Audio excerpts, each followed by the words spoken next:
Hi viewers, good morning. ఈరోజు PhonePe, Google pay ద్వారా CIBIL score ఏ విధంగా చెక్ చేసుకోవాలనేది ఈ వీడియో యొక్క ముఖ్య ఉద్దేశం. ఇప్పుడు మనము ఫోన్పే యాప్ని అయితే ఓపెన్ చేసి ఇక్కడ చూపించిన విధంగా ఇంటర్ఫేస్ ఈ విధంగా ఓపెన్ అవుతుంది. ఇక్కడ సిబిల్ స్కోర్ అనేది, ఇక్కడ సిబిల్ స్కోర్ అని ఉంది కదా, అక్కడ హైలైట్ చేసిన మార్క్ అక్కడ ప్రెస్ చేయండి.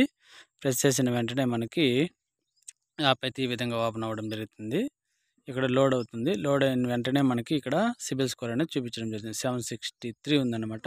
ఇప్పుడు కింద రీఫ్రెష్ అనే ఆప్షన్ ఉంది. దాన్ని ఒకసారి ప్రెస్ చేస్తే మనం ఒకవేళ ఈఎంఐ సక్రమంగా కట్టుకోకుండా ఉంటే సిబిల్ స్కోరు తగ్గిపోతుంది. సక్రమంగా కడతామంటే మనకి పెరుగుతుంది అనమాట. సో సక్రమంగా కట్టలేదు కాబట్టి 716 నుండి 600 పడిపోయింది. కాబట్టి సిబిల్ స్కోర్ అనేది చాలా ఇంపార్టెంట్. మీరు ఆన్ టైంలో ఈఎంఐ అయితే కట్టుకోవాలన్నమాట. అదేవిధంగా గూగుల్ పేలో ఏ విధంగా చెక్ చేయాలో కూడా చూడండి. ఇక్కడ ట్రాన్సాక్షన్స్లోకి వెళ్తే కింద చెక్ యువర్ సిబిల్ స్కోర్ అనేది ఉంటుంది. అక్కడ ప్రెస్ చేస్తే మీకు ఇక్కడ ఇందులో కూడా మీరు అదేవిధంగా సిబిల్ స్కోర్ అనేది చెక్ చేసుకోవచ్చు. చూడండి 732 అయితే ఉందన్నమాట. అదేవిధంగా ఇక్కడ మనకి ఎక్కడెక్కడ లోన్స్ తీసుకున్నాము, యాక్టివ్లు ఎన్ని ఉన్నాయి, ఇన్యాక్టివ్లు ఎన్ని ఉన్నాయి అనే వివరాలు కూడా మనం ఇక్కడ తెలుసుకోవచ్చు గూగుల్ పేలో అయితే. మీకు కానీ ఈ వీడియో నచ్చినట్లయితే లైక్ చేయండి, షేర్ చేయండి, సబ్స్క్రైబ్ చేయండి. Thanks for watching. జై హింద్, జై భారత్.